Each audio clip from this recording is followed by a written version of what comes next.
Hello aspirants, आप सभी का स्वागत है हमारे यूट्यूब चैनल एस्पिरेंट्स पर।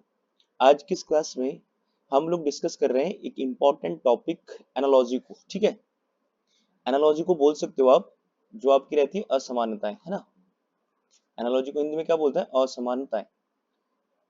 असमानताएं। अब इसमें ये भी देख सकते हो कि एनालॉजी जो है वो आपकी मेनली तीन टाइप पे बनती है। सबसे पहले रहेगी आपकी एनालॉजी वर्ड बेस्ड। ठीक है, ये रहेगी वर्ड बेस्ड। और सेकंड नंबर पे रहती है जो आपकी एनालॉजी, उसको बोलते हैं हम नंबर बेस्ड।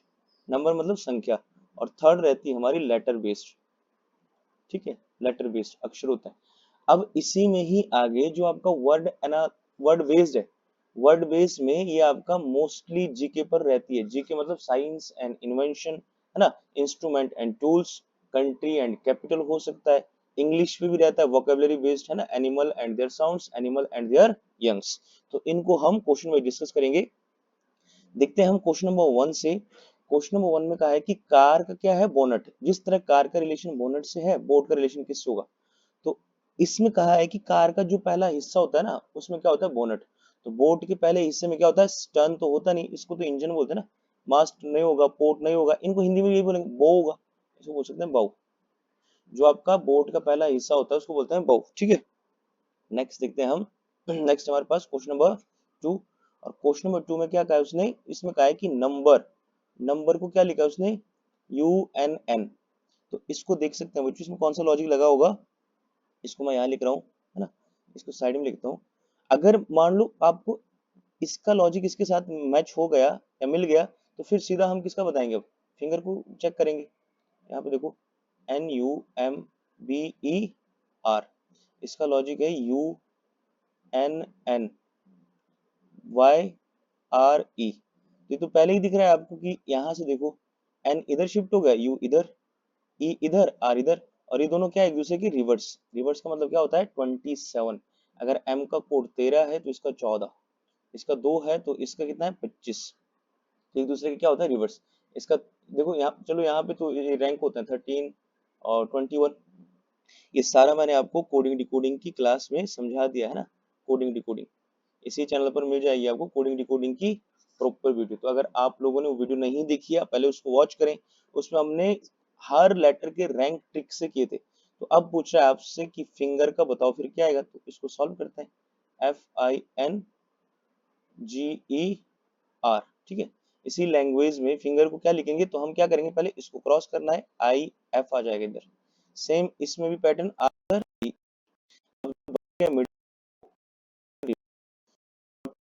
Support down. 13, 7 का रिवर्स कितना होगा? 20। तो 13 पे क्या आता है? M। और T20, तो इसका बन जाएगा IFMTRE। Option C will be the right answer of this question. Next question पे मूव करते हैं। नेक्स्ट क्वेश्चन हमारे पास क्वेश्चन नंबर 3। थर्ड में देखो, डायरेक्ट दिख रहा है आपको कि 8 का लॉजिक 512 से किस तरह से है। तो हम देखेंगे कि 8 का क्यूब कर दो, 512 मिलेगा। 18 का क्यूब करेंगे हम, कितना मिलेगा? 18 का क्यूब का मतलब होता है कि 18 इंटू 18 इंटू 18। ठीक है, ऐसा गुणा करने के बाद 324 को गुणा करने के बाद हो जाएगा। यहाँ पे मान लो, यहाँ पे 27। तो इसकी जगह पे किसका क्यूब होना चाहिए था? तो हमने देखा कि x का अगर मैं क्यूब लिखूं तो यहाँ पे आना चाहिए था 12 का क्यूब। क्योंकि 12 का क्यूब ही क्या बनाएगा? 1728। ठीक है, तो हमारा आंसर हो जाएगा ऑप्शन सी, 12 हो जाएगा इसका सही आंसर। फिर नेक्स्ट क्वेश्चन पर मूव करते हैं। नेक्स्ट क्वेश्चन है हमारे पास क्वेश्चन नंबर 4, है ना।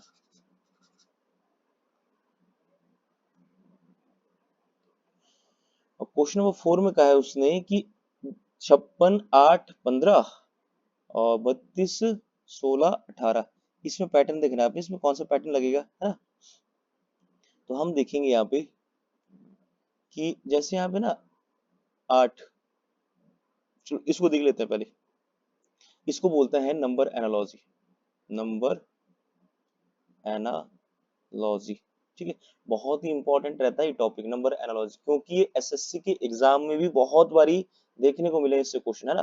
थोड़ा डिफिकल्ट भी रहता है। इसमें आपने एक पैटर्न को आइडेंटिफाई करना है, जैसे 56 लिखा है, 8 लिखा है, 15 लिखा है।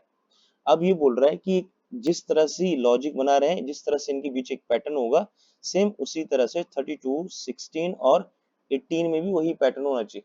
तो हम देख सकते हैं कि अगर मैं यहाँ पे ना इसको, अगर मैं इस 8 को किससे डिवाइड करूं, सेकंड नंबर से, मान लो ए है, ये बी है, ये सी है।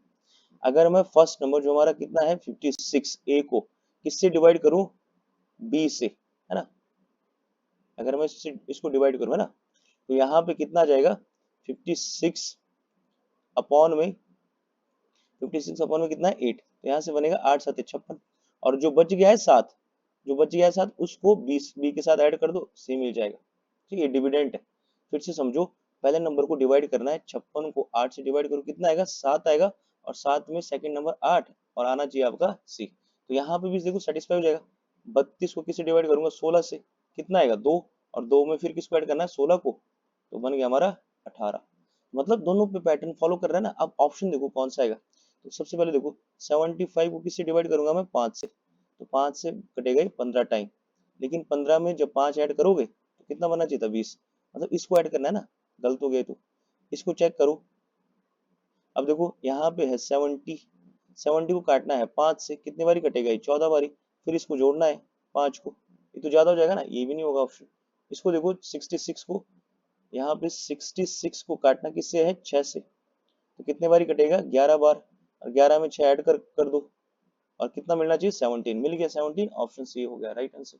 ठीक है, इसको ध्यान से देखना है, नंबर एनालॉजी इंपॉर्टेंट आपके एग्जाम के पॉइंट ऑफ व्यू से। आप किसी भी कॉम्पिटिटिव एग्जाम की तैयारी कर रहे हो जिसमें रीजनिंग के क्वेश्चन आते हैं, नंबर एनालॉजी का क्वेश्चन देखने को जरूर मिल सकता है आपको।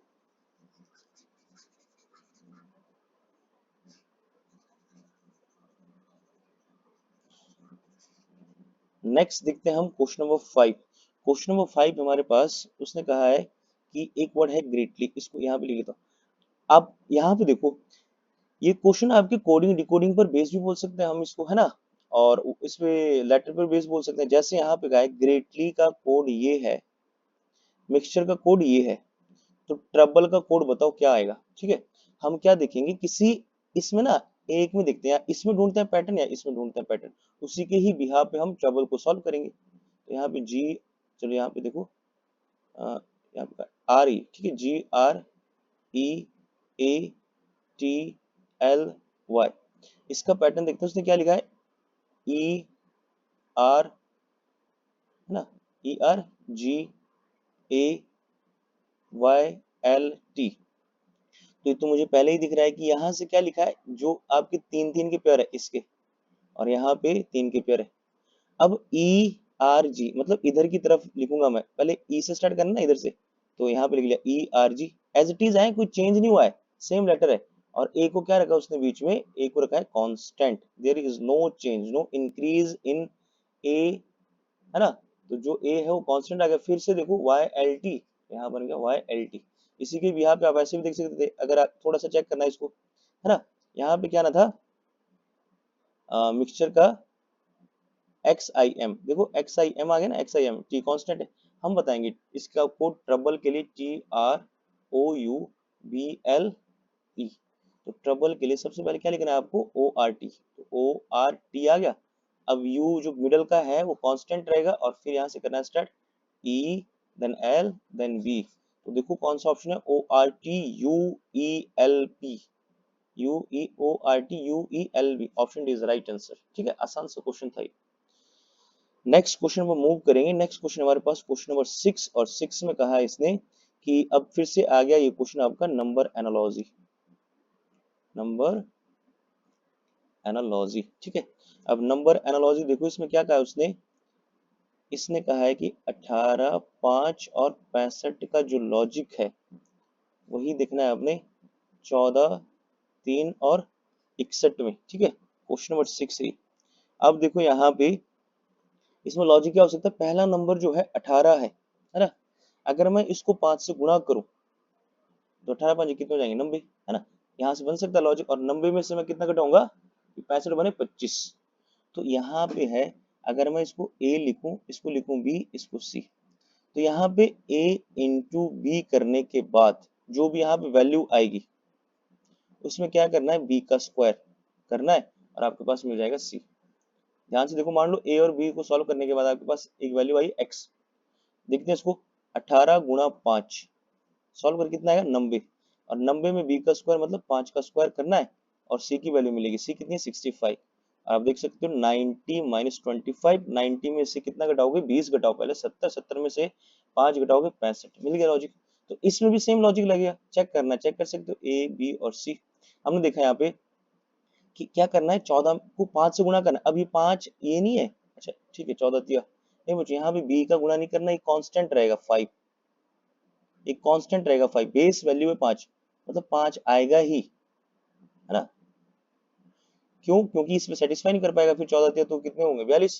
तो यहाँ पे ये बना है लॉजिक कि 14 में भी 5 का गुणा कर दो, है ना, और जो यहाँ पे वैल्यू आएगी उसमें से क्या करना है, b का स्क्वायर कम करना है और फिर बन जाएगा वैल्यू c। 14 पंजे 70, 70 में से 3 का स्क्वायर 9 और आ गया 61। तो अब इसी के ही बिहाफ पे देखो कौन सा ऑप्शन सही हो जाएगा, हम देखेंगे अगर मैं 22 में इसका गुणा कर दूं ना 5 का और फिर क्या करूं 16 का स्क्वायर, देखो 22 गुणा 5 माइनस बी का स्क्वायर करना होता है ना 16 का स्क्वायर, बहुत ज्यादा हो जाएगा, 22 पंजे ही कितने होते हैं 110, 16 का स्क्वायर कितना है 256, माइनस वाई की वैल्यू पहला ऑप्शन हो नहीं सकता, दूसरा ऑप्शन चेक करो, दूसरा ऑप्शन हो सकता है। अच्छा यहाँ पे देखो 25 पंजे 125, ये बना ऑप्शन। अब ये कैलकुलेशन आपको इतनी भी देखनी पड़ेगी कि 23 का चलो मैं गुणा कर दूं 5 में, 23 पंजे 115, 19 का स्क्वायर 361 है तो बन नहीं पाएगा, ये तो इम्पॉसिबल हुआ।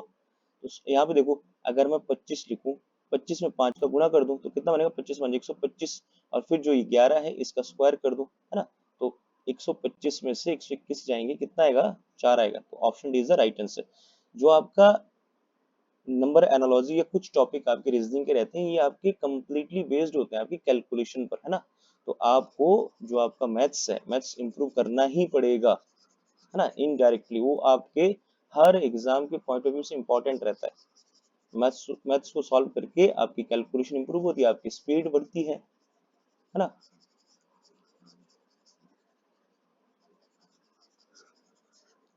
नेक्स्ट देखते हैं, फिर इसमें हमारे पास आएगा क्वेश्चन नंबर 7, और 7 में देखो उसने क्या कहा है, 7 में कहा है इसने कि 207, यहाँ पे लिख रहा हूं मैं 207, है ना, रिलेशन है 30 से, उसी तरह से 108 का रिलेशन है किससे 19 से, तो सेम वे में पूछ रहा है आपका 63 का रिलेशन किससे होगा। ठीक है, अब देखते हैं यहाँ पे कि जो आपका 207 है उससे 30 कैसे बन सकता है। तो यहाँ पे तो आपको दिखेगा कि जो 207 है किसी की टेबल में आता है 207, है ना, 207 23 के टेबल में आता है, क्योंकि 20 निम्न 180 और 9 23, हाँ ठीक है, क्योंकि इसकी टेबल में आता है 23 की टेबल में। तो मैं समझ सकता हूँ इसको कि जो 207 बना है, ठीक है, वो बनेगा हमारा इस 30 में से, इस 30 में से मैं क्या करूं 7 माइनस कर दूं तो कितना आ जाएगा 23, और उसमें गुणा कर दो किसका 9 का। तो अब ये दोनों बेस वैल्यू है, अब 7 और 9 कहाँ से आया है, ये यहाँ पे ना इसका कोई लॉजिक नहीं होता, बस ये देखना है आपने कि अगर यहाँ पे 7 और 9 आया है तो हर आगे हर ऑप्शन में भी 7 और 9 होना चाहिए, है ना, वो सही रहेगा। अब देखो जैसे आपने 19 में से कितना घटाया 7, तो मैंने घटाया यहाँ पे 19 में से यहाँ पे घटा दिया 7, 19 में से 7 घटाने के बाद कितना आएगा 12, और 12 में किसका गुणा करना है फिर 9 का, और 12 में 108 बनता है ना यहाँ पे 108। अब ये बोल रहा है कि 63 कैसे बनेगा, कौन से ऑप्शन से बनेगा ये, है ना। तो अब यहाँ पे ऑप्शन ही उठाना पड़ेगा, क्योंकि x की वैल्यू तो हमको पता नहीं है, तो पहले 18 देखते हैं। मान लो x की जगह पे होता 18, 18 में से पहले मैं कितना घटाता, 18 में से घटाता मैं 7, फिर कितना आता है यहाँ पे, फिर आता है 11, और 11 में 9 का गुणा पॉसिबल नहीं है ना, गलत हो गया। 20 चेक करो, 20 में से मैं घटाता 7, फिर कितना आता 13, 13 में गुणा करता 9 का, पॉसिबल नहीं है ये भी। फिर घटाता मैं 14, है ना, 14 में से मैं कितना घटाता 7, फिर कितना आता 7, और 7 में गुणा करता 9 का, तो कितना मिल जाता 63, मिल गया ना यहाँ पे। तो option C is the right answer. ठीक है, option C will be the right answer. Next देखते हैं हम क्वेश्चन नंबर 8। क्वेश्चन नंबर 8 में कहा है कि एलिफेंट का है ट्रंक ना, ट्रंक क्या होती है, इसकी सूंड होती है। क्योंकि आपकी क्लास बाइलिंगुअल है, यहाँ पे क्वेश्चन जो है वो हिंदी में नहीं विजिबल है, नहीं दिखे, मैं एक्सप्लेन करूंगा उसको। फिश के पास क्या होता है? फिश के पास गिल्स होता है। तो कंगारू के पास क्या होता है? कंगारू के पास एंटलर, पाउच, ब्लो होल, मजल। देखो ब्लो होल भी नहीं होगा, मजल भी नहीं होगा, पाउच होता है। पाउच होता है थैली, है ना, एक थैली जहां पे ना कंगारू जो है अपना बच्चा छुपा के रखता है। आपने देखा होगा अगर कंगारू को, तो उसके पेट में क्या होता है? एक पाउच होता है ना। तो कंगारू के पास क्या होता है? पाउच होता है। ठीक है, आसान सा क्वेश्चन था। क्वेश्चन नंबर 9 देखो, सिंबल। अब यहाँ पे लिख रहा हूं मैं कि एक वर्ड है SYMBOL। सिंबल के लिए क्या कोड बना है? इसके लिए बना है YS, और N फिर क्या बना? YSNYLO। तो यहाँ पे देखो, ये तो रिवर्स हुआ है ना, मतलब यहाँ पे क्या हुआ है? इंटरचेंज हुआ है बस, ओ इधर एल इधर, और जो बच गए मिडल के वो क्या हो रहे? रिवर्स। और जहाँ पे रिवर्स हो रहे हैं वहां पे मैं डबल साइड ये एरो बना रहा हूँ। क्यों हो रहा है रिवर्स? क्योंकि यहाँ पे 13 है, यहाँ पे 14 है, यहाँ पे 2 है, यहाँ पे 25 है। तो इन दोनों का सम जो आपके रिवर्स या अपोजिट लेटर है, ये मैं आपको पढ़ा चुका हूँ। हमने देखा रिवर्स और अपोजिट लेटर का सम कितना होता है? ऑलवेज 27। अगर बच्चों आपने वो वीडियो नहीं देखी है तो पहले आप कोडिंग डिकोडिंग इसी चैनल पर आपको प्लेलिस्ट मिल जाएगी, है ना। सीक्वेंस बनाई हमने, जितने भी आपके रीजनिंग के टॉपिक है जो आपके कॉम्पिटेटिव एग्जाम के पॉइंट ऑफ व्यू से इंपॉर्टेंट है, उनको हमने एक प्रॉपर ऑर्डर में एक प्लेलिस्ट में अरेंज किया है। डायरेक्शन से लेके हमारे कहाँ तक क्वेश्चन हो गए उसमें, नंबर सीरीज तक, सिलॉक्स तक, है ना, वेन डायग्राम तक। तो आप उसको चेक कर सकते हो। तो अब देखो, हमने वर्ड देखना था मोबाइल, कि मोबाइल के लिए क्या बनेगा, है ना। ये पूछ रहा है यहाँ पे मोबाइल के लिए कौन सा कोड होगा। चलो यहाँ पे ले लेता हूँ मैं मोबाइल, MOBILE। तो सबसे पहले इन दो को इंटरचेंज करके OM, इन दो को इंटरचेंज करके EL। अब कई बार ऐसे ऑप्शन भी होता है जो OM और EL। चलो यहाँ पे तो सारे। अब यहाँ पे बच गया B, तो B का रिवर्स कितना होता है? Y। I का रिवर्स, I का कोड कितना? 9। इसका होगा 18, 18 होता है रिश्ता। देखो अब कौन सा ऑप्शन है? OMYREL, ऑप्शन डी हो गया सही आंसर। ठीक है, नेक्स्ट देखते हैं हम क्वेश्चन नंबर 10। अब देखो क्वेश्चन नंबर 10 में क्या कहा है उसने? क्वेश्चन नंबर 10 में कहा है कि 13 का लॉजिक है 78 से। 13 का लॉजिक, चलो इसको जूम कर लेता हूँ मैं, इसी में हो जाएंगे सॉल्व। ठीक है, इसको हल्का सा इरेज करता हूँ।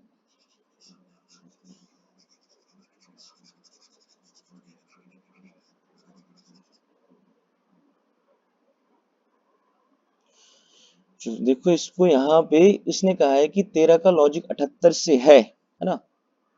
उसी वे में 19 का लॉजिक किससे होगा? 228 से। 23 का लॉजिक किससे होगा?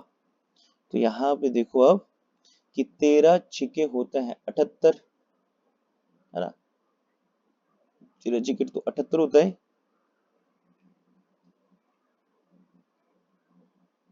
लेकिन वहां पे ना फिर ये भी सेटिस्फाई करना चाहिए।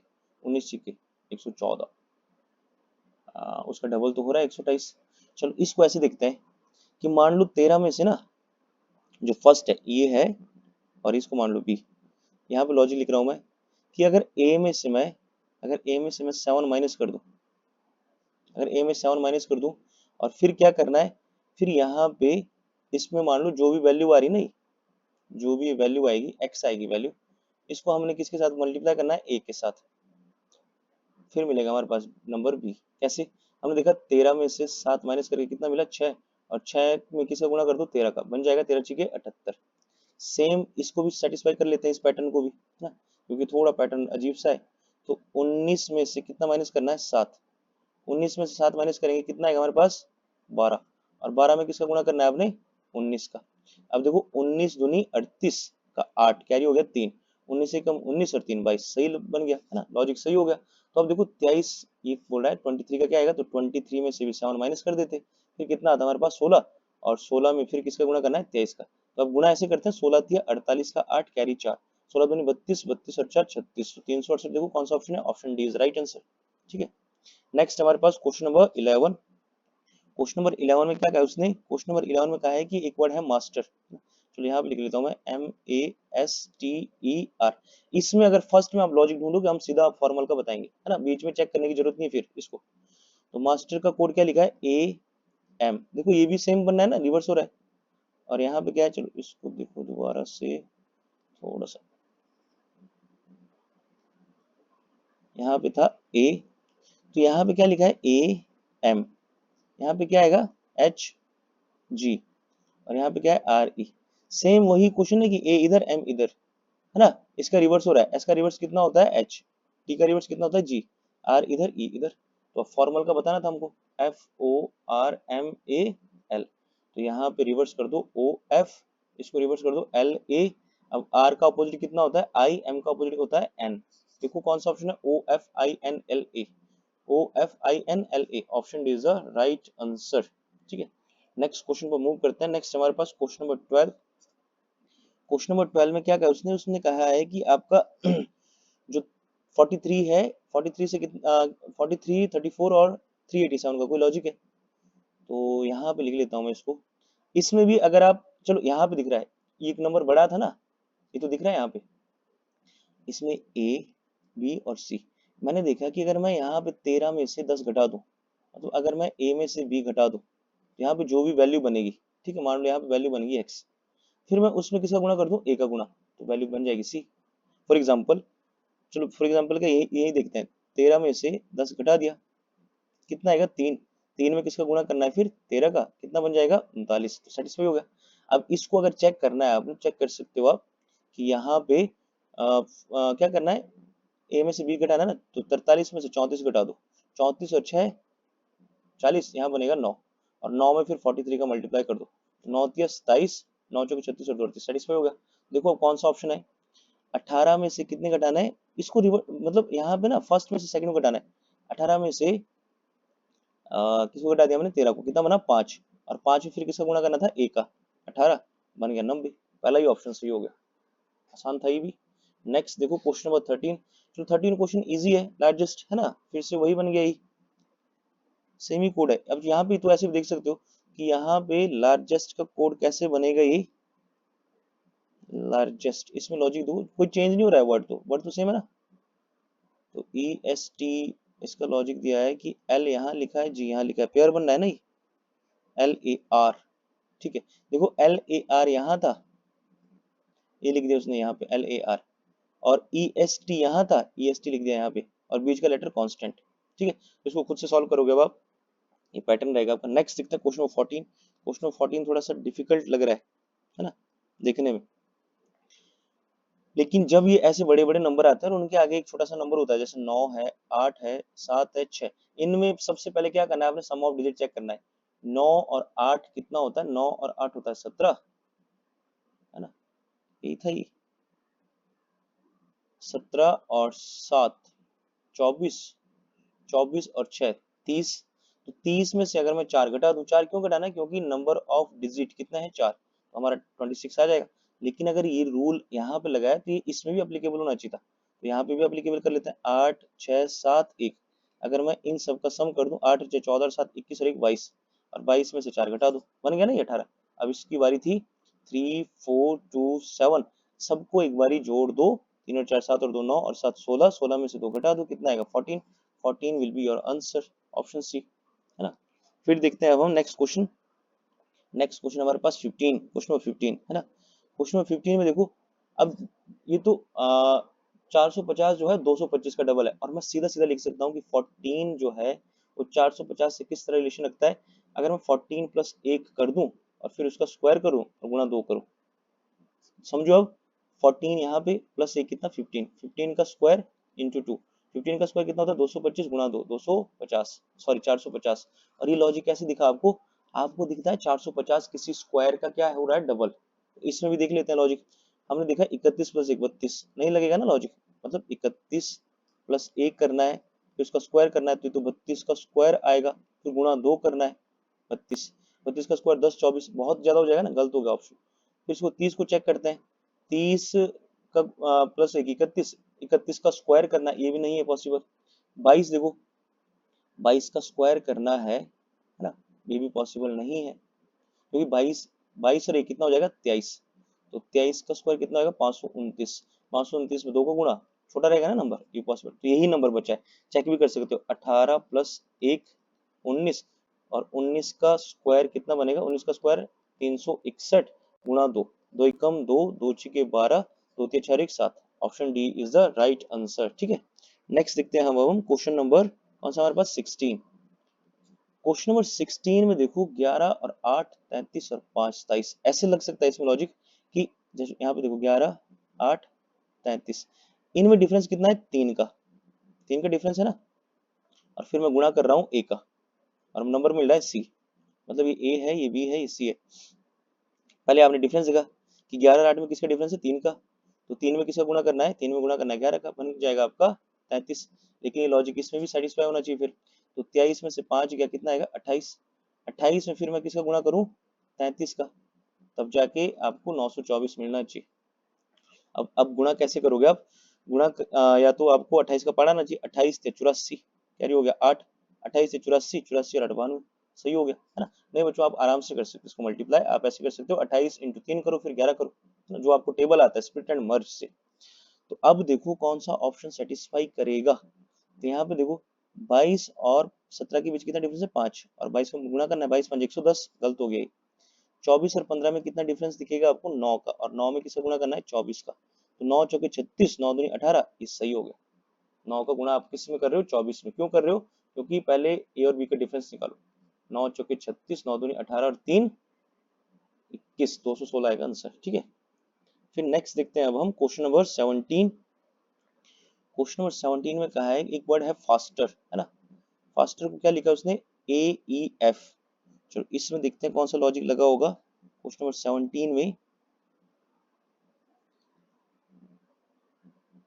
फास्टर को लिखा है, अच्छा अरेंज करना ना, वर्ड तो सेम ही है, ए ई, चलो इसको ऐसे देखते हैं, A E F R S T. अच्छा ठीक है, इसको डिक्शनरी के अकॉर्डिंग लिख रहा है ये तो सिंपल सा है। यहाँ पे देखो पहले एक आ गया, फिर 5 आ गया, फिर 6 आ गया, फिर 18, फिर 19, फिर 20, तो यहाँ पे ऐसे वर्ड भी आते हैं जिनको मतलब अरेंज करना है आपने, इसको ऐसे बोल सकते हो आप, ये हम कैसे अरेंज कर रहे हैं हम, डिक्रीजिंग ऑर्डर, इंक्रीजिंग ऑर्डर में, ठीक है, इंक्रीजिंग ऑर्डर में। इंक्रीजिंग का मतलब होता है बढ़ते क्रम में, है ना, आरोही बोलते हैं जिसको, आरोही, बढ़ते क्रम में। तो यहाँ पे देखना था हमने किंगडम, किंगडम का यहाँ पे देखो कोड कितना है 11, फिर कितना है 9, फिर कितना है 14, फिर जी का कोड कितना है 7, फिर डी का कोड कितना है 4, फिर ओ का कोड कितना दिखेगा 15, फिर कितना दिखेगा 13, तो इनमें सबसे पहले कितना आएगा, 4 आएगा ना, तो 4 आएगा। आप सीधा एबीसीडी से स्टार्ट कर सकते थे, है ना, पर वहां पे थोड़ा आइडेंटिफाई करना टफ है, और यहाँ पे सॉरी एम का गलत लिख दिया हमने, चलो यहाँ पे 4 आ गया, 4 के बाद क्या आएगा 7, 7 के बाद किसकी टर्न है 9, फिर है 11, फिर 11 के बाद किसकी टर्न आएगी 13, फिर आएगा 14, फिर आएगा 15। तो 4 किसका होता है, D G I, Kings Eleven Punjab, M O, sorry M N और ओ, तो देखो ये किसमें डी जी आई के M N O, K M N O, option B is right answer. Next question को मूव करते हैं, नेक्स्ट क्वेश्चन हमारे पास क्वेश्चन नंबर 18 है ना, और क्वेश्चन नंबर 18 में दिखेगा आपको, क्वेश्चन नंबर 18 जो है, जैसे उसने कहा है, मैं इसमें लॉजिक बता देता हूँ, आप इसको सॉल्व करोगे खुद से ना। कार्नेटिक, कार्नेटिक के बदले क्या लिखा उसने, S B D M Z D J and U, तो यहाँ पे लॉजिक कौन सा हो सकता है, ये हो सकता है ना कि आर से एस बढ़, देखो आर से एस एक बढ़ गया, ए से बी एक बढ़ गया, सी से डी एक बढ़ गया, इसका रिवर्स कर दिया, है ना, इसका रिवर्स कर दिया, और फिर देखो अब कैसे बनेगा, इसका भी रिवर्स किया है, ए का जेड रिवर्स, मतलब तीन तीन का पेयर बना है, फिर सी से एक बढ़ गया डी, आई से एक बढ़ गया जी, टी से एक बढ़ गया यू। इसी पैटर्न पर आप इसको सॉल्व करोगे फ्रीडम्स को, और इसका आंसर आप कमेंट बॉक्स में कमेंट करोगे, ठीक है। अगर आप लोगों का सॉल्व नहीं होता है तो आप इसको डाउट लिख सकते हो, और अगर सॉल्व हो गया तो इसका आंसर आप कमेंट बॉक्स में जरूर करें। नेक्स्ट देखते हैं हम, ह्यूमन बॉडी, ह्यूमन बॉडी के लिए क्या है, मेडिसिन, है ना, मतलब ह्यूमन बॉडी को कौन ठीक करता है, मेडिसिन ठीक करता है। तो प्लांट को कौन ठीक करेगा, देखो प्लांट को सीड नहीं करेगा, तो उसका बीज हो गया ना, इरिगेशन, पानी ठीक कर सकता है उसको, नहीं। फर्टिलाइजर, फर्टिलाइजर तो खाद होती है ना, फर्टिलाइजर्स होती है खाद, वो तो क्या करता है, उसका प्रोडक्शन बढ़ाता है, तो ये होता है इंसेक्टिसाइड्स, इंसेक्टिसाइड्स बोल सकते हो, पेस्टिसाइड्स बोल सकते हो। इंसेक्टिसाइड्स क्या होता है, ये होते हैं आपके कीटनाशक, है ना। तो जो जैसे मान लो ह्यूमन में कोई बीमारी है तो उसको कौन मारेगा, मेडिसिन, तो प्लांट की जो डिजीज है उनको कौन ठीक करेगा, इंसेक्टिसाइड्स, है ना, जो कीटनाशक बोलते हैं। नेक्स्ट देखते हैं स्मॉल, देखो ये आपकी वर्ड एनालॉजी है, बेसिक स्मॉल का क्या है, लार्ज, स्मॉल होता है छोटा, लार्ज होता है बड़ा। पार्टिकल, पार्टिकल भी क्या होता है, पार्टिकल होता है कण, तो कंप्लीट होता है संपूर्ण, है ना। कण का उल्टा होता है संपूर्ण, पूरा, कण होता है बिल्कुल छोटा, है ना, सब एटॉमिक, तो ये तो वही बन गया कण, है ना, पार्टिकल्स, तो इसका आएगा कंप्लीट आएगा, है ना। तो आज की क्लास में हमने देखा, हमने क्वेश्चन किए थे एनालॉजी के क्वेश्चन किए हैं, ठीक है। एनालॉजी जो है आपके एग्जाम पॉइंट ऑफ व्यू से बहुत इंपॉर्टेंट था, कोई सा भी एग्जाम होगा एनालॉजी का क्वेश्चन आपको जरूर दिखेगा, एक या दो क्वेश्चन पक्के हैं, एक या दो मार्क्स, है ना, अगर एक क्वेश्चन एक मार्क्स का है। एनालॉजी तीन तरह की बनती है, सबसे पहले देखा हमने वर्ड हो सकती है, फिर नंबर हो सकती है ना, फिर हो सकती है आपकी लेटर हो सकती है। तो इन तीन टाइप के एनालॉजी पर जो भी क्वेश्चन बनते हैं वो हम डिस्कस कर चुके हैं। आई होप आपको ये वीडियो समझ आई होगी। अगर ये वीडियो आपको अच्छी लगी है, ऐसी और वीडियो देखना चाहते हो तो हमारे चैनल को सब्सक्राइब करें, इस वीडियो को लाइक करें, शेयर करें। मिलते हैं नेक्स्ट वीडियो में, तब तक के लिए जय हिंद, जय भारत।